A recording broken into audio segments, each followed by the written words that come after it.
David's eyes traveled slowly to his own feet. The divan had been opened and transformed into a bed. He was undressed. He had on somebody's white nightgown. And there was a big bunch of wild roses on the table where 3 days ago the cat had been sleeping in the work-basket. His head cleared swiftly, and he raised himself a little on one elbow, with extreme caution, and listened. The big bateau was not moving. It was still tied up, but he could hear no voices out where the tar sands were. He dropped back on his pillow, and his eyes rested on the black pennon. His blood stirred again as he looked at the white bear and the fighting wolves. Wherever men rode the waters of the Three Rivers that pennon was known. Yet it was not common. Seldom was it seen, and never had it come south of Chipewyan. Many things came to Carrigan now, things that he had heard at the Landing and up and down the rivers. Once he had read the tail end of a report the superintendent of N Division had sent in to headquarters. "We do not know this St. Pierre. Few men have seen him out of his own country, the far headwaters of the Yellowknife, where he rules like a great overlord. Both the Yellowknives and the Dog Ribs call him Kichiu-Kwimo, or King, and the same rumors say there is never starvation or plague in his regions, and it is fact that neither the Hudson's Bay nor Revillon brothers in their cleverest generalship and trade have been able to uproot his almost dynastic jurisdiction. The police have had no reason to investigate or interfere." At least that was the gist of what Carrigan had read in McVane's report. But he had never associated it with the name of Boulain. It was of St. Pierre that he had heard stories, St. Pierre and his black pennon with its white bear and fighting wolves. And so it was St. Pierre Boulain! He closed his eyes and thought of the long winter weeks he had passed at Hay River Post, watching for Fanchet, the mail robber. It was there he had heard most about this St. Pierre, and yet no one he had talked with had ever seen him. No one knew whether he was old or young, a pygmy or a giant. Some stories said that he was strong, that he could twist a gun barrel double in his hands. Others said that he was old, very old, so that he never set forth with his brigades that brought down each year a treasure of furs to be exchanged for freight. And never did a Dog Rib or a Yellowknife open his mouth about Kichiu-Kwimo St. Pierre, the master of their unmapped domains. In that great country north and west of the Great Slave he remained an enigma and a sphinx. If he ever came out with his brigades, he did not disclose his identity, so that if one saw a fleet of boats or canoes with the St. Pierre pennon, one had to make his own guess whether St. Pierre himself was there or not.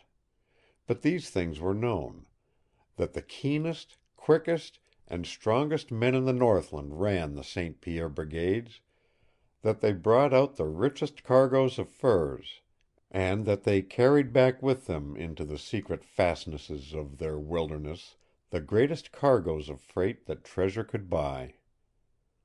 So much the name of St. Pierre dragged out of Carrigan's memory. It came to him now why the name Boulain had pounded so insistently in his brain. He had seen this pennon with its white bear and fighting wolves only once before, and that had been over a Boulain scow at Chipewyan.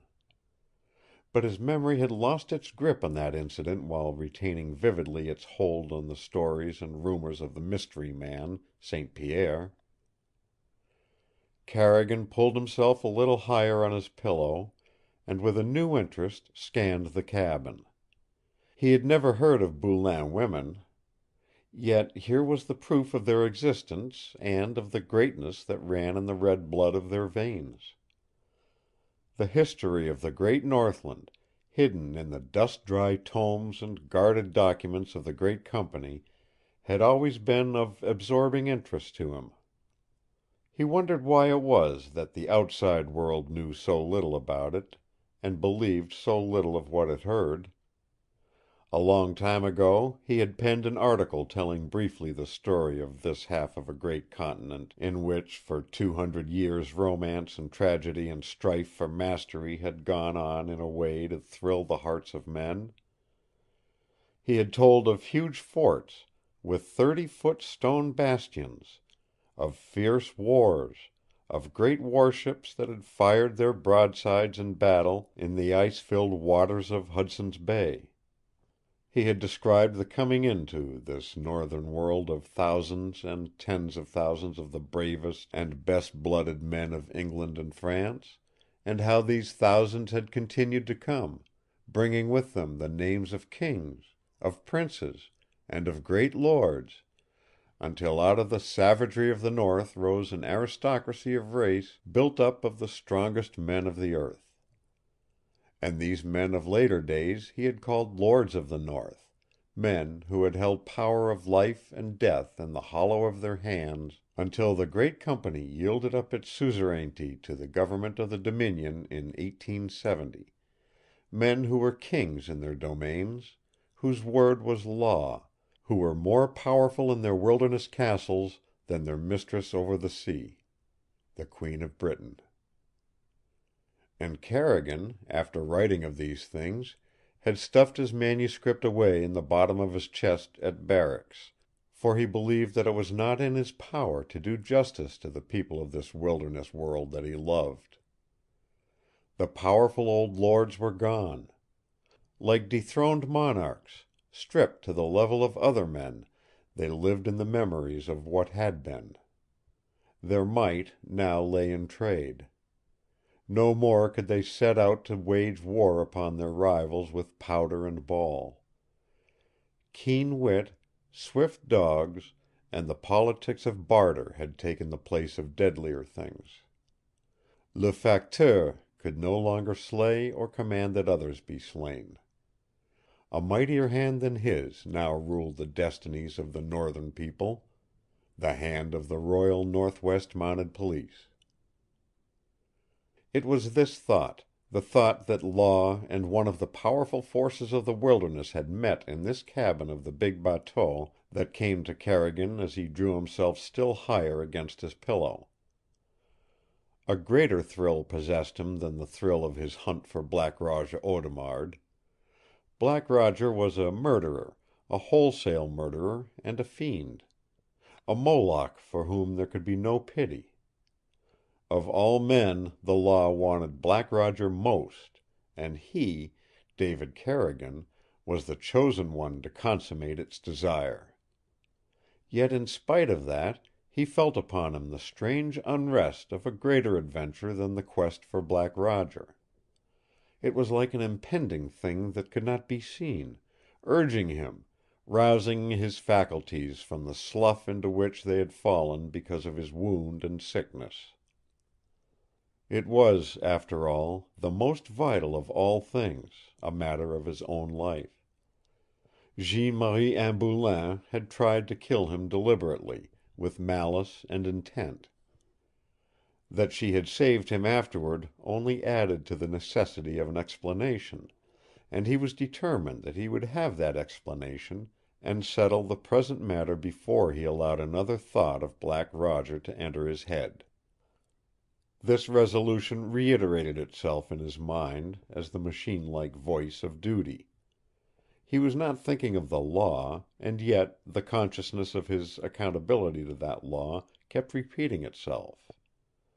In the very face of it, Carrigan knew that something besides the moral obligation of the thing was urging him, something that was becoming deeply and dangerously personal. At least, he tried to think of it as dangerous. And that danger was his unbecoming interest in the girl herself. It was an interest distinctly removed from any ethical code that might have governed him in his experience with Carmin Fanchet, for instance. Comparatively, if they had stood together, Carmin would have been the lovelier. But he would have looked longer at Jeanne Marie Anne Boulain. He conceded the point, smiling a bit grimly as he continued to study that part of the cabin which he could see from his pillow.